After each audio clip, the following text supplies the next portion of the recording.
Though they have more than 50% of them involved in farming, the main challenge they face is access to huge and fertile land.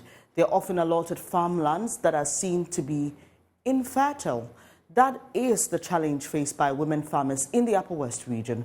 At the launch of this year's celebration of the World Day on Desertification and Drought, various stakeholders called for a change in the status quo to enable women who are seen to be better managers of lands go on with their farming activities. Our Upper West Regional correspondent Rafiq Salam reports from WA.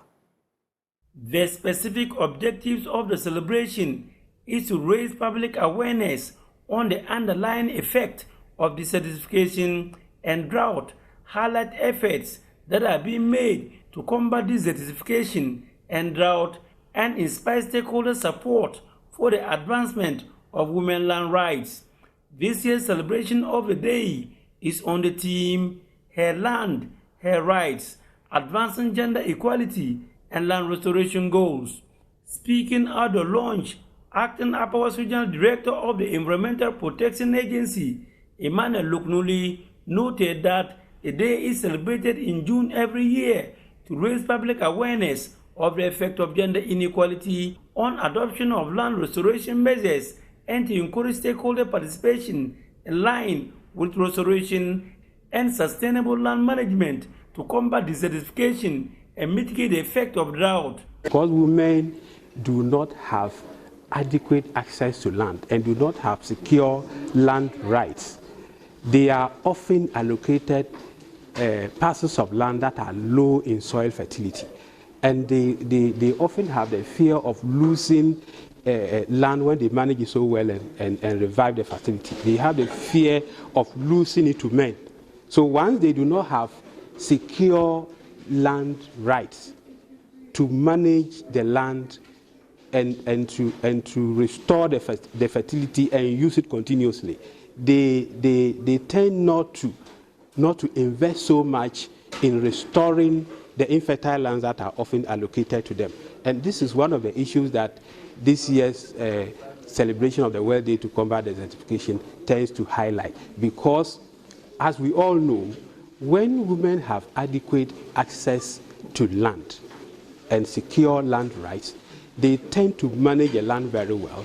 And women also constitute more than 50% of the people that are engaged in agriculture. Chief Director at the Upper West Regional Coordinating Council, Peter M. Mala, speaking on behalf of Upper West Regional Minister Dr. Hafiz bin Sali, observed that the core environmental challenges facing the Upper West region are land degradation and the threat of desertification, which in turn threaten ecosystem services such as water flow and quality regulation, carbon storage, biodiversity, soil fertility, and food security.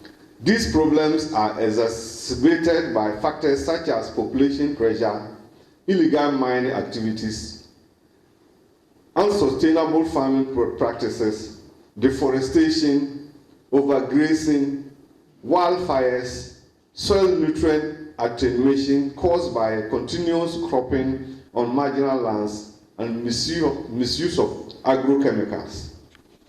This has been a big source of worry for leadership of the region because the majority of our people have agriculture as their only source of livelihood. I'm, however, happy to state that some paramount chiefs in the region have been so instrumental in the efforts to protect our environment.